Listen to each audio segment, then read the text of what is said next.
Will a shocking phone call to a secret lover, a murder suspect named Jennifer Gledhill. Disappearance of Matthew Johnson, a Utah father and husband, and the arrest of his wealthy wife, Jennifer Gledhill, for first-degree murder. A late-night 911 call, a missing husband, and a wealthy wife accused of murder. What really happened inside the Johnson family's million-dollar Utah home? Today, we uncover the shocking story of Jennifer Gledhill and the tragic death of Matthew Johnson. September 28th, Jennifer Gledhill called police to report her husband, Matthew Johnson, missing. Thomas and Rosalie Gledhill have been arrested on 3 counts of obstruction of justice. Police say the Gledhills helped their daughter, Jennifer, clean up the evidence after she murdered Matthew Johnson.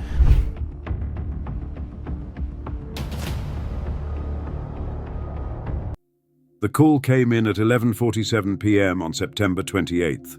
On the line was 42-year-old Jennifer Gledhill reporting her husband Matthew Johnson missing. What she said that night would set off a chain of events that changed everything. Matthew Johnson, a respected husband and father from Utah, was gone. Soon after, police arrested his wealthy wife, Jennifer, charging her with first-degree murder. Friends who once shared meals with the couple were stunned. The idea that Jennifer could be responsible for Matthew's death was almost unthinkable. From the outside, they seemed like the perfect family. They lived in a million-dollar home in Cottonwood Heights, Utah. Matthew was a devoted military man. Jennifer, a stay-at-home mom raising 3 children, ages 11, 7, and 5. Matthew, 51, served in the Utah National Guard's 19th Special Forces Group. As a Green Beret, he had a reputation for loyalty, intelligence, and courage. Jennifer, 42, was described as quiet and home-oriented. To their community, they looked like a strong family with a bright future. But cracks had formed. By July 2024, the couple was already talking about divorce.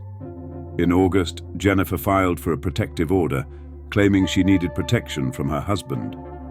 When the case went to court, Commissioner Russell Minnis ruled against her. He found the evidence showed Jennifer was not afraid, but equally confrontational. In fact, her messages to Matthew were demeaning and seemed aimed at provoking him. On September 16th, the court dismissed the order. Commissioner Minnis noted that their marriage was dysfunctional and divorce should have happened long before. What he didn't know was that Jennifer had already made another plan, one that would ensure divorce would never happen. In the weeks before the tragedy, Matthew's behavior shifted. Friends said Jennifer's erratic actions left him uneasy. He spent his final nights sleeping at a National Guard facility, worried about his own safety. In one of his last conversations with a close friend, Matthew admitted it was time for divorce and that he needed to move on. But he never got the chance. Jennifer had been living a double life. She was having an affair, one that had become obsessive. Just 2 days before the murder, she showed her lover a loaded Glock 19X. At the time, he thought little of it. Many military families owned guns, but prosecutors later revealed Jennifer was already preparing. She even arranged for the children to stay at her parents' house the night she planned to act. September 20th began like any other day. By evening, the fragile marriage collapsed. Matthew had learned of Jennifer's affair. That night, neighbors heard shouting as the couple argued. In the early hours of September 21st, as Matthew slept in the master bedroom, Jennifer carried out her plan. She took his 9mm handgun and shot him in the head. Coldly, she moved his body into a rooftop storage container, slid it down the stairs, and loaded it into the family minivan. Jennifer smashed his phone, abandoned his truck in a nearby neighborhood, and drove north with his body. She buried him in a shallow grave at an undisclosed location. Back at home, she launched into cleanup mode, bleaching walls, scrubbing carpets, and ordering a new mattress to replace the blood-soaked one. But Jennifer's biggest mistake came on September 22nd. She visited her lover and confessed everything: how she shot Matthew, how she hid his body, and how she cleaned the crime scene. The man Jennifer had been seeing thought he knew her, but when she confessed to cold-blooded murder with an almost casual tone, his world spun. He was so disturbed by what she revealed that he secretly recorded their next phone call. When he told Jennifer how frightened her words had made him, her chilling response became one of the most haunting pieces of evidence in the case. "Wow, if you think I could even hurt a fly," she said. He wasn't a person anymore. He wasn't Matt." The cold detachment in her voice was unmistakable. She had stripped her husband of humanity, speaking of his death as though it carried no weight at all. Her disturbing comments didn't stop there.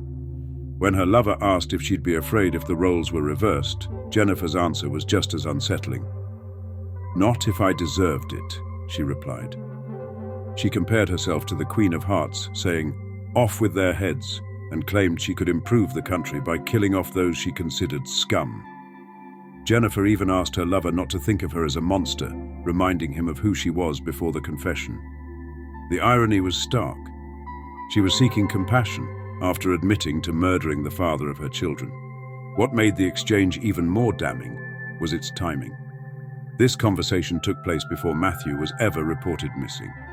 Jennifer was already speaking of her husband in the past tense while the rest of the world still believed he was alive. 6 days later, Jennifer finally contacted police, claiming Matthew had left for a week and told her not to call him.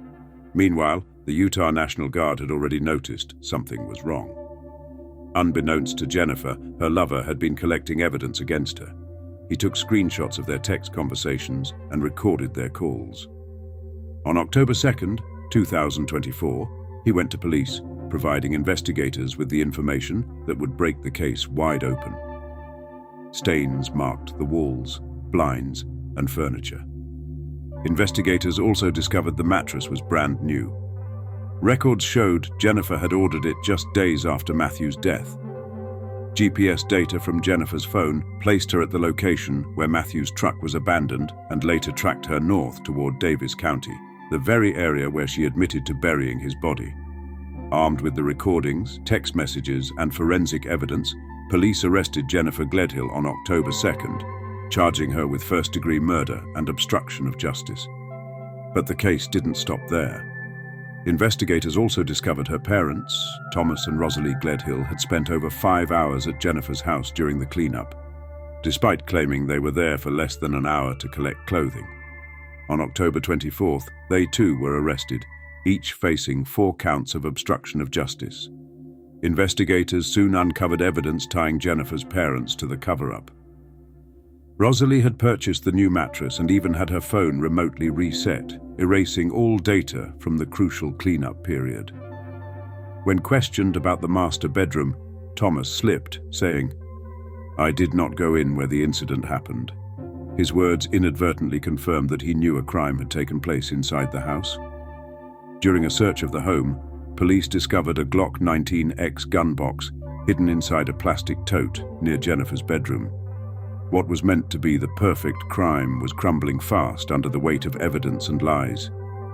Despite months of searching, Matthew Johnson's body has never been found. Dozens of search teams scoured northern Utah, but only a storage container with his blood was discovered.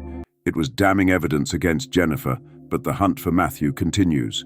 Meanwhile, Jennifer pleaded not guilty to all charges. She now faces a long list. 1 count of first-degree murder, 5 counts of obstruction of justice, 1 count of possessing a controlled substance, 1 count of abuse or desecration of a human body, and 1 count of witness tampering. At her bail hearing, prosecutors argued she posed a serious risk, noting she had once told her lover she would shoot herself before going to jail. Jennifer's trial is scheduled for December 8, 2025, and is expected to last 8 days. But behind the legal battles lies the deepest tragedy. 3 young children left without either parent, 1 taken by murder, the other facing life in prison. Matthew's family released a statement through their victim representative. "We are hopeful that we will find Matt soon, or that Jennifer or someone will come forward with the location of his body so we can properly lay him to rest." For prosecutors, the motive is painfully clear. Jennifer killed her husband after he discovered her affair. Rather than face divorce, custody battles, and financial obligations, she chose murder. It was the decision of a woman who wanted freedom at any cost. As the trial approaches, one haunting question remains. How could a mother of 3 destroy so many lives for the sake of an affair? Perhaps the full truth will never be known. What is certain is that Jennifer Gledhill's actions left permanent scars. Justice may one day be served in court, but Matthew Johnson will never come home. And somewhere in northern Utah, a father and soldier still lies in an unmarked grave, waiting for someone to reveal where he rests. What do you think really happened? Share your thoughts in the comments and don't forget to like, subscribe and hit the bell so you never miss our next deep dive into true crime.